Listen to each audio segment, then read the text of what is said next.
Not recommendable pa rin ba ang account mo hanggang ngayon? Panoorin mo itong video na to, baka meron ka pang hindi nagagawa katulad ng mga ginawa ko.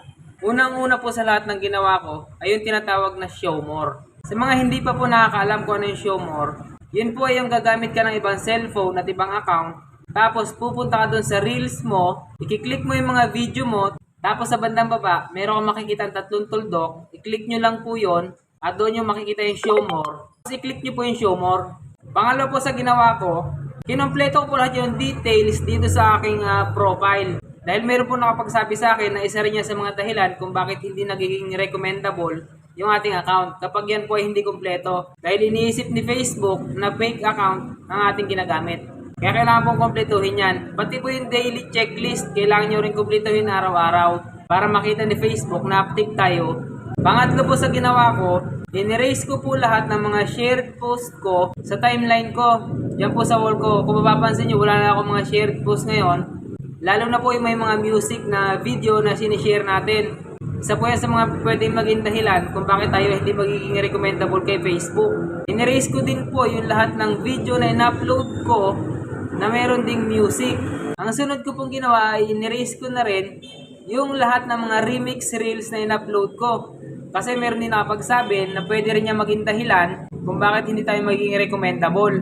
Pati na rin po yung mga picture ng mga star sender natin, in-erase ko na rin po yon kasi pwede rin daw maging violation yon kay Facebook. Ngayon kung lahat po ng sinabi ko yan ay nagawa mo na, baka ito pong huli hindi pa. Kung kayo po ay mayroong mga page na minamanage dyan sa account ninyo, i-check nyo rin po yan. Kasi sa akin, chinek ko po yan at lahat po ng upload dyan, nakatulad nun sa profile account ko, in-erase ko din po yung mga upload ko video na may music. In-erase ko din po yun. Pati po yung mga remix reels na in-upload ko sa page ko, in-erase ko din po. Pati po yung details sa page ko, kinumpleto ko din. Pati po mga picture, in-erase ko na rin. Pagkatapos po nun, saka pa ako nag-submit ng report kay Facebook. At sa report po, ito yung nilagay ko. Yan. Yan po yung nilagay ko sa report ko. At after siguro wala pang 24 hours, nag-submit ako niyan mga hapon. Kinamagahan po, kinabukasan. Okay na po yung account ko. Yan, recommendable na po ulit. Paalaala lang po. Hindi ko po masisiguro na kapag ginawa niyo yung mga ginawa ko, ay magiging recommendable na rin po ang account ninyo.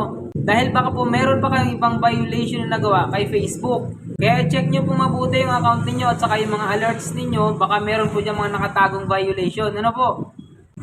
Sana po ay makatulong sa inyo itong video na ito. Kung nagustuhan nyo ang video natin ngayon, paki-like, comment, and share. Pa-follow na rin. Thank you.